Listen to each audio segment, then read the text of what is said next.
par toi, quoi. Ah, oui.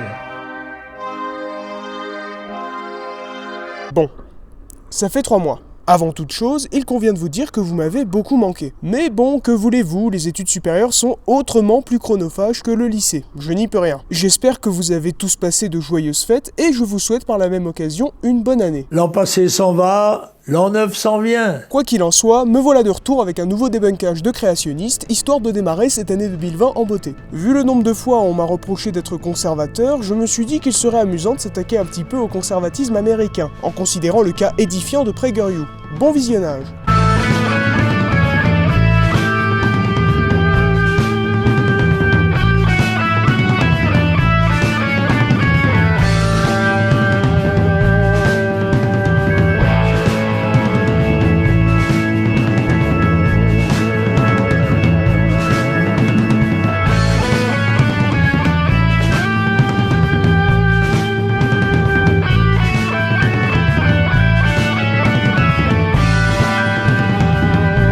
Bonjour à toutes et à tous et bienvenue sur Motorsport Gigantoraptor pour ce 18e épisode de l'Atlas de la création, aujourd'hui consacré à PragerU. Il s'agit d'une chaîne YouTube américaine lancée en 2009 par Dennis Prager, comptabilisant à l'heure où j'écris ce texte plus de 2 millions d'abonnés. Son objectif explicite est de faire de la vulgarisation argumentée sur plein de sujets différents, allant de l'art à l'économie, en passant par la politique, l'éducation, les sciences, et ce sous la forme de courtes vidéos de 5 minutes présentées par divers invités. Néanmoins, si vous regardez un peu les vidéos, vous remarquerez assez vite que l'angle d'approche est systématiquement conservateur, au sens politique du terme. C'est alors que vous allez me dire que je suis conservateur et que moi, ça devrait m'aller. Et effectivement, j'aime bien PragerU. Je me suis de nombreuses fois surpris à regarder cette chaîne avec intérêt, d'autant plus que sur plein de sujets, j'ai tendance à être d'accord. Ce qui ne les empêche pas de raconter n'importe quoi de temps à autre, notamment quand il s'agit de la théorie de l'évolution. La vidéo que nous allons démystifier aujourd'hui fut publiée le 21 octobre 2019 sur cette chaîne et s'intitule « L'évolution de la bactérie à Beethoven ». Elle est présentée par Stephen Meyer, docteur en philosophie des sciences, tout droit sorti de Cambridge, ancien géophysicien diplômé de l'université de Whitworth et essayiste à ses heures perdues. Un personnage tout à fait compétent et objectif. C'est aussi un ardent militant de la thèse du Intelligent Design, idée selon laquelle une intelligence supérieure serait à l'origine d'un grand nombre de phénomènes naturels difficilement explicables autrement. Ce n'est donc pas une thèse toujours opposée à la théorie de l'évolution, sachant que l'hypothèse du créateur n'est pas systématiquement plébiscitée par ses partisans. Une sorte de créationnisme soft à tendance téléologique qui ne remet en question la théorie de l'évolution que dans certains cas très précis. Autant vous dire que j'aurais quand même préféré un biologiste, ou du moins une personne véritablement compétente dans le domaine abordé. Sans plus attendre, voyons donc ce que Stephen Meyer a à nous proposer.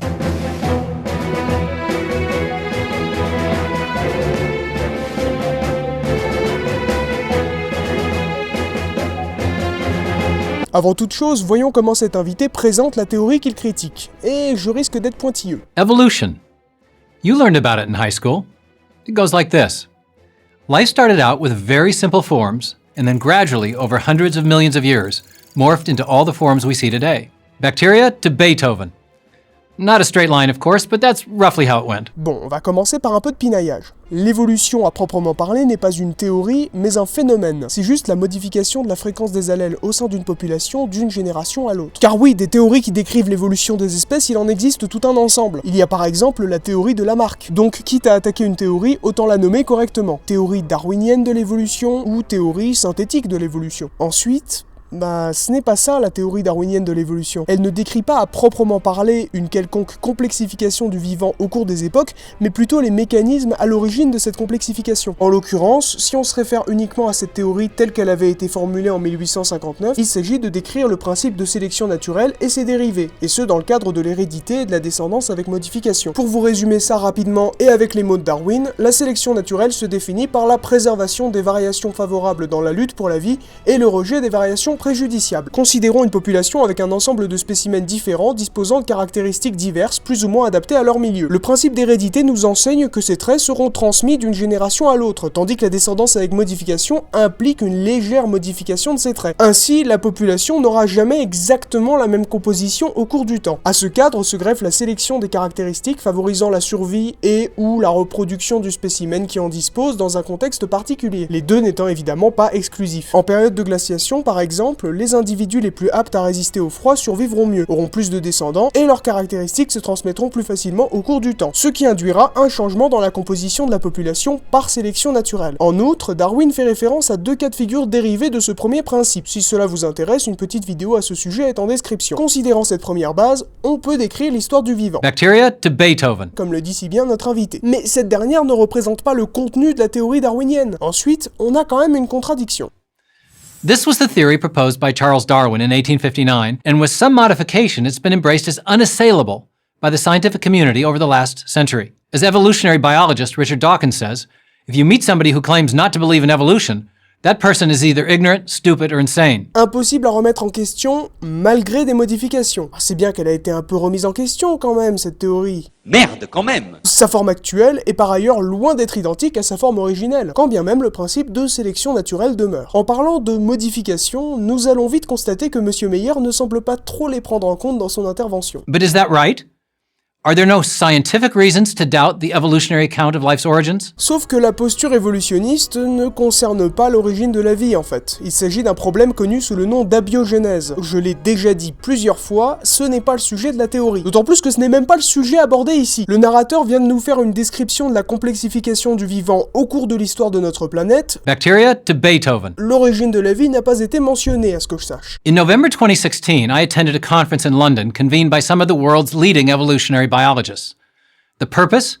To address growing doubts about the modern version of Darwin's theory. Pour m'être un peu renseigné, il s'agit d'une conférence organisée par la Royal Society, visiblement intitulée « Les nouvelles tendances en termes d'évolution biologique ». Notez tout de même que la conférence ne s'attaque pas à la théorie moderne de l'évolution, mais plutôt à sa version telle que formulée par Darwin. Non, ce n'est pas la même chose. Il est d'ailleurs précisé que les problèmes pointés du doigt sont eux-mêmes très contestés. La présentation de l'événement par Meyer est donc un peu biaisée. Let's look at just 2 scientific reasons to doubt this theory. Donc on parle bien de sa version moderne ou de celle de 1859. L'invité n'arrête pas d'entretenir cette confusion et ça commence à m'énerver.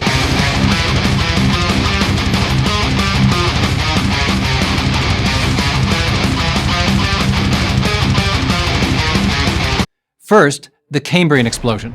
A weird and wonderful thing happened 530 million years ago. A whole bunch of major groups of animals appeared abruptly within a geologically short window of time, about 10 million years. Mais encore? Did you catch that? A huge number of diverse animals appeared with no discernible antecedents. So where did they come from? En ce qui concerne les ancêtres, je ne vois pas ce qui vous fait dire ça. Il existait de nombreux êtres vivants bien avant l'explosion cambrienne, de même que certaines faunes comme celle des Diacara. On pourrait même dire que la prédation existait déjà un peu avant l'explosion cambrienne. Oui, ce truc qu'on attribue précisément à cet événement. La présence de coquilles dures chez Cloudina, un petit animal de la faune des Diacara, indique un moyen de défense contre des prédateurs. Coquilles parfois percées de petites cavités pouvant indiquer des attaques. Par ailleurs, comme me l'a rappelé mon ami Alexis Rastier, il s'agit surtout d'une explosion fossilifère, avec le développement des coquilles, exosquelettes et endosquelettes qui se fossilisent très bien, contrairement au corps mou, un autre élément qui la relativise un peu. Mais bon, admettons. This question really bothered Darwin, and he acknowledged that he could give it no satisfactory answer, nor can scientists today. Darwin, dont la théorie a été publiée dans un livre il y a plus de 150 ans. Car la théorie de l'évolution a elle-même eu l'occasion d'évoluer en incluant de nouveaux éléments, ce que notre invité s'obstine à ne pas prendre en compte. Mais alors, comment expliquer cette fameuse explosion cambrienne avec nos connaissances actuelles et ce d'un point de vue purement évolutionniste? L'émergence quasi spontanée de toutes ces formes de vie serait en effet due à un changement drastique des différents milieux. Quand il s'agit de produire de l'énergie, l'oxygène est quand même un gaz bien pratique, bien plus que tous les mécanismes anaérobies à notre disposition. Une augmentation conséquente de sa concentration dans les océans aurait donc permis à tout un ensemble d'innovations biologiques coûteuses en énergie de se développer, comme des muscles ou un système nerveux, parmi tant d'autres. Nous avons aujourd'hui des indices géologiques indiquant une augmentation de cette concentration, atteignant pour certains un niveau similaire au niveau actuel vers le début du Cambrien, il y a 541 millions d'années. Un univers de nouvelles niches écologiques à conquérir ne reste jamais bien vide, et c'est pour ça que souvent les extinctions massives sont suivies de radiations évolutives. C'est notamment une des failles de la conception exclusivement gradualiste de l'évolution d'évolution défendue par Charles Darwin. L'idée selon laquelle l'évolution se ferait uniquement par accumulation graduelle de petites variations sur de longues périodes de temps. Or, il existe des cas d'évolution rapide des populations, parfois induites par des changements brutaux de nature variée, séparés par des périodes de stase où il ne se passe pas grand-chose. Le tout agrémenté de spéciations graduelles à droite à gauche, souvent liées à l'isolement géographique de certaines populations. La spéciation étant le mécanisme évolutif à l'origine de l'apparition de nouvelles espèces. On appelle ça la théorie des équilibres ponctués, théorisée en 1972 par Stephen Jay Gould et Neil Eldredge. Alors ça, typiquement, ça fait partie des petites modifications de la théorie darwinienne que Stephen Meyer omet de mentionner dans son intervention chez PragerU. Modification qui permet entre autres d'expliquer les radiations évolutives et par extension l'explosion cambrienne. Ah oui,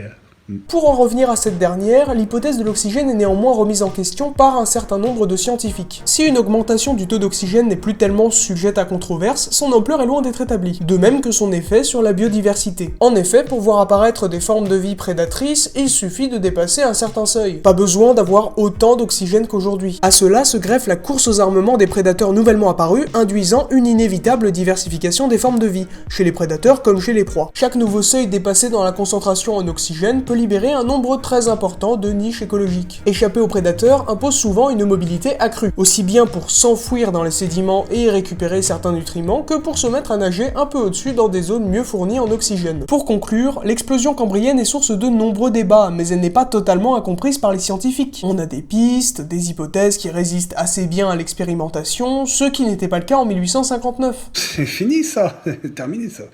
Le tout dans un cadre parfaitement évolutionniste si l'on considère la théorie des équilibres ponctués, ce que ne fait pas l'invité de PragerU. Mais alors, voyons donc l'explication qu'il a à nous proposer. So, what caused all these new forms of life to arise? That question leads to a second big doubt: the DNA enigma.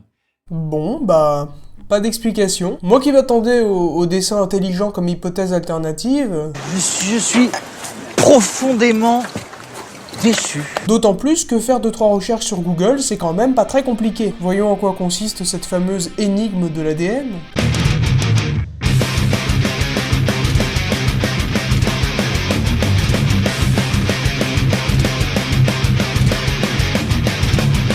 In the 1950s, James Watson and Bon, pour commencer, le narrateur nous fait une brève description de l'histoire de la découverte de la molécule d'ADN par Watson et Crick. Il s'agit, pour rappel, d'une molécule à deux brins capable de stocker l'information sous la forme de 4 nucléotides, A, T, C et G. Les nucléotides sont les petites lettres qui se suivent sur la molécule d'ADN. Alors, il faut savoir qu'ils obéissent à une règle de complémentarité. Ça veut dire que d'un brin à l'autre, en face d'un nucléotide A, vous aurez forcément un nucléotide T. Et pareil en ce qui concerne un nucléotide C et un nucléotide G. Rien de problématique a priori, d'autant plus que l'universalité de la molécule d'ADN confirme la présence d'un ancêtre commun à tous les êtres vivants, ce qui est pour rappel la prédiction faite par Darwin dans sa théorie. unless the chemical letters in the DNA text are sequenced properly, a protein molecule will not form. No proteins, no cells. No cells, no living organisms. Ah, alors c'est marrant, c'est rigolo, mais c'est pas vrai.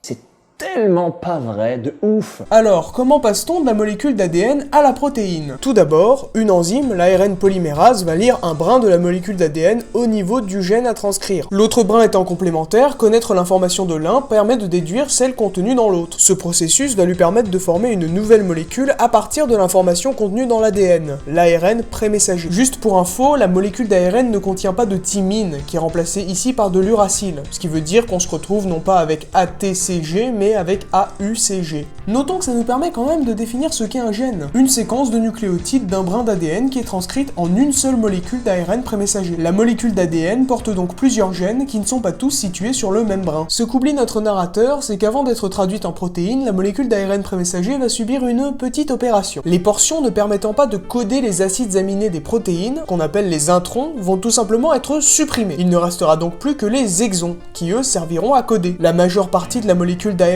prémessager sera d'ailleurs excisée lors de ce processus qu'on appelle l'épissage. Il est rare qu'un gène tout entier soit mobilisé pour coder une protéine. C'est d'ailleurs pour ça que plusieurs protéines peuvent être codées à partir d'un même gène. On obtient alors une simple molécule d'ARN messager prête à être traduite en protéine. Les mutations génétiques par substitution de nucléotides n'ont donc pas toujours d'effet sur les protéines, à cause du processus d'épissage qui va uniquement sélectionner les exons. Donc ce qu'il raconte est juste faux. Pas besoin d'aller bien loin pour se renseigner correctement, vu que c'est au programme de première S. D'autant plus qu'il existe existe des systèmes tout à fait performants pour corriger les éventuelles erreurs de transcription. Après la transcription et l'épissage, passons à la traduction en protéines. Je vous la fais courte. Il existe sur la molécule d'ADN des triplets de nucléotides appelés codons, qui, sous forme d'ARN messager, permettent d'obtenir des acides aminés, composant des protéines. En gros, une combinaison de 3 lettres qui donne un acide aminé lors de la traduction. À l'exception du codon initiateur, qui indique l'endroit où la traduction commence sur le gène, et des codons qui arrêtent le processus de traduction, qui ne forment donc pas d'acide aminé. La relation entre les codons de l'ADN et les acides aminés s'appelle le code génétique. Et devinez quoi? Il est possible d'obtenir le même acide aminé à partir de plusieurs combinaisons de lettres différentes. Donc les mutations n'ont pas toujours d'effet sur les protéines. Et puis même si la mutation modifiait l'acide aminé associé à un codon, ça ne supprimerait pas la protéine. Ça ne fait qu'un acide aminé modifié sur toute une chaîne. La survie de cette nouvelle protéine ne dépendra donc que de la sélection naturelle. Bill Gates has said DNA is like a software program. Let's think about that for a second.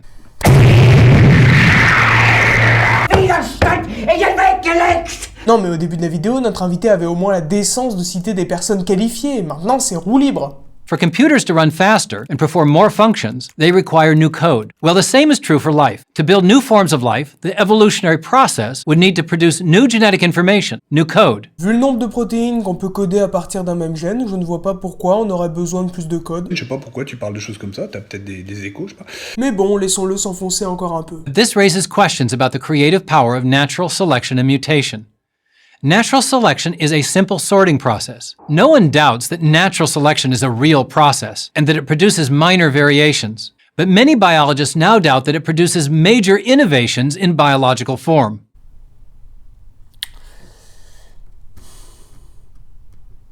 Par où commencer? Ah oui, le fameux argument de la macroévolution. Alors je veux bien admettre que la sélection naturelle peut produire de petits changements, néanmoins c'est pas avec ça qu'on va passer de la bactérie à Beethoven. Et de petits changements, t'arrives à quoi exactement?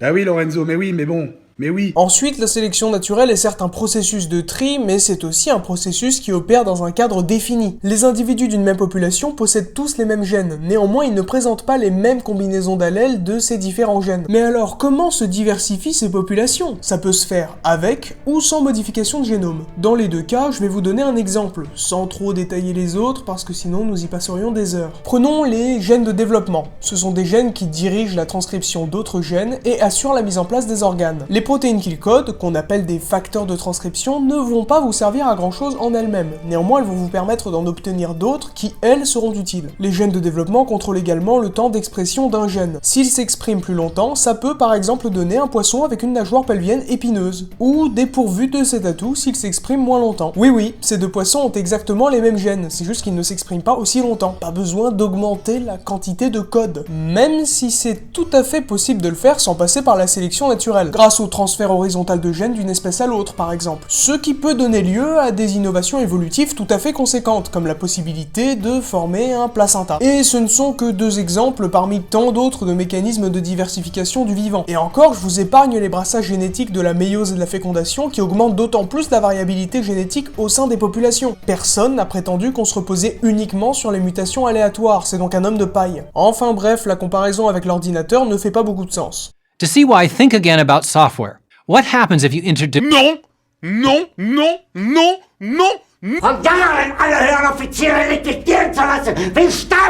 Non, mais au lieu de passer son temps à expliciter sa méconnaissance du sujet devant 2 millions de personnes, il pourrait peut-être se renseigner un peu. Ou alors il connaît très bien son sujet et manipule volontairement ses spectateurs. Je préfère lui accorder le bénéfice du doute, supposons qu'il soit paresseux. Le problème étant que, comme Steven Meyer, je suis flemmard, donc on va tout simplement ignorer son explication et passer à la suite.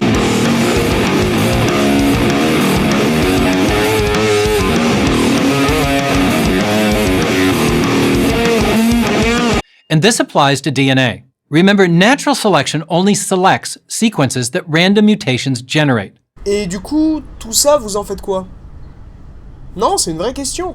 Yet experiments have established that DNA sequences capable of making stable proteins are extremely rare. and thus really hard to stumble on randomly. Alors je ne suis pas spécialiste du sujet, mais ça me semble quand même un peu incohérent ce qu'il raconte. C'est précisément à partir des séquences d'ADN qu'on peut coder des protéines. Alors si c'est si rare que ça, comment se fait-il que ce soit si répandu? Non, parce que des expériences, ça ne renseigne pas beaucoup. While working at Cambridge University, molecular biologist Douglas Ack showed that for every DNA sequence that generates a relatively short functional protein, there are 10 to the 77th power non-functional sequences. Ce fameux biologiste moléculaire, également partisan de la thèse du dessin intelligent. C'est mieux que Bill Gates, mais c'est pas extraordinaire non plus. Mais surtout, vous n'avez pas l'impression d'avoir oublié quelque chose? Je sais pas moi, au hasard, la sélection naturelle? Non, parce que c'est bien beau de sortir des probabilités interminables et jouer la carte du hasard tout puissant, mais si c'est pour oublier la base de la théorie... Alors voilà un extrait d'une vidéo de mon ami Penseur Sauvage qui démontre cet argument absurde. Cet argument, c'est l'argument de la probabilité, et il consiste à dire que si l'évolution est due à une mutation aléatoire des gènes, alors la probabilité pour qu'elle aboutisse par hasard à des formes de vie aussi complexes et aussi parfaites que celles qu'on observe, est si infime qu'on peut dire qu'en termes mathématiques, elle tend vers l'infini.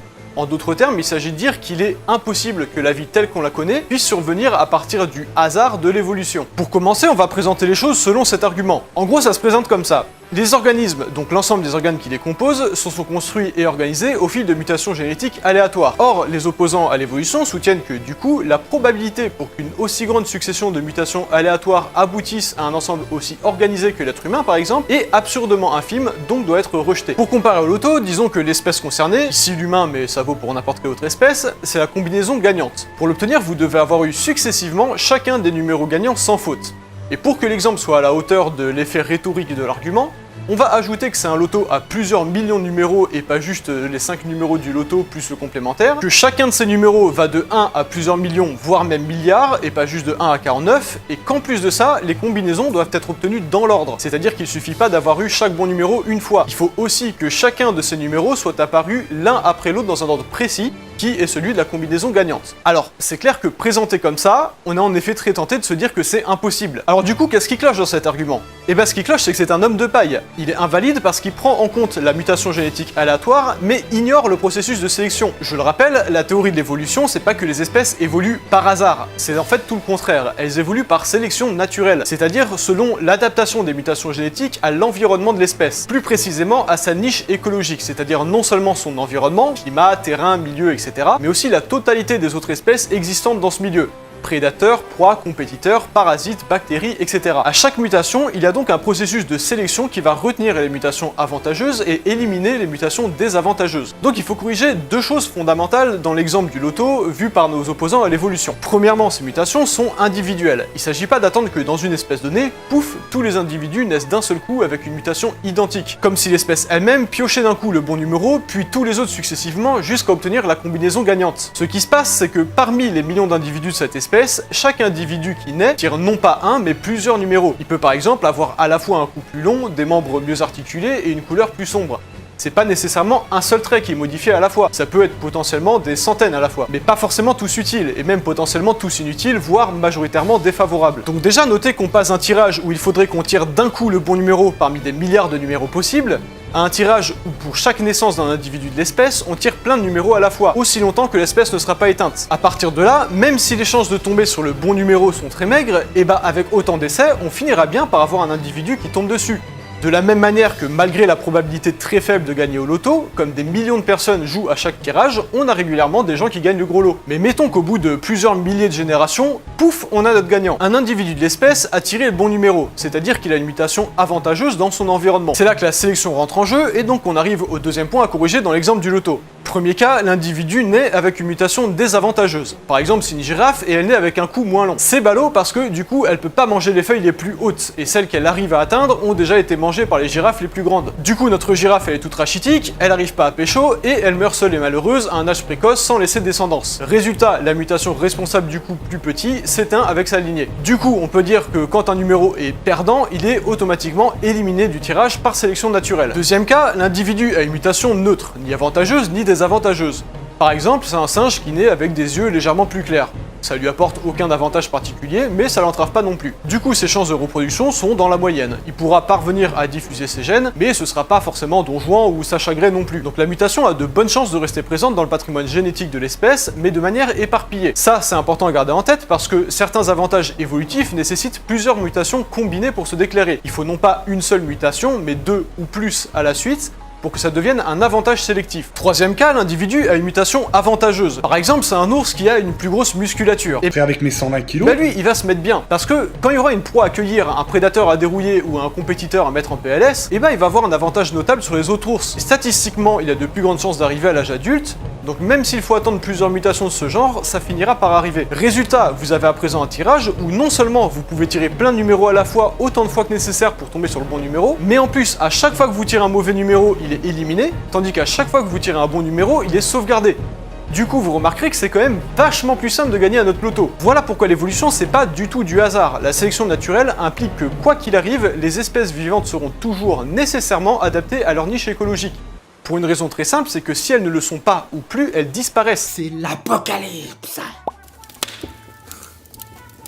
So, two serious doubts about modern Darwinian theory. Oui, bon, en gros, il récapitule sur l'explosion cambrienne et l'énigme de l'ADN. Je vous propose de passer à la conclusion. À mon tour maintenant de dire ce qui ne va pas avec Stephen Meyer. Premièrement, on ne sait pas ce qui est critiqué. Visiblement, ça a l'air d'être la théorie moderne de l'évolution, sauf que cette dernière résiste sans aucun mal à ses arguments. Cette vidéo est donc un monumental homme de paille qui fait un amalgame grossier entre Darwin et la version moderne de sa théorie. Deuxièmement, Stephen Meyer ne fournit aucune source valable pour appuyer ses affirmations. On se souviendra de Bill Gates. Troisièmement, notre intervenant ne maîtrise pas le sujet de l'explosion cambrienne, le principe de sélection naturelle, il ignore les mécanismes de diversification du vivant, et il est très mauvais en génétique. Quatrièmement, il est incohérent dans son propos, et se contredit plusieurs fois. fallait pas commencer tes conneries, tu sais très bien que je suis quelqu'un d'intelligent, que j'allais pas laisser passer, et...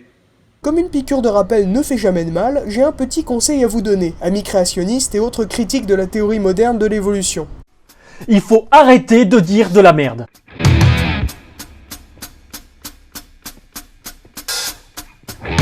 Generals gathered in their masses, just like witches at black masses. Evil minds that plot destruction, sorcerer of death's construction. In the fields the bodies burning. Bonne année à vous tous, mais d'abord à la France.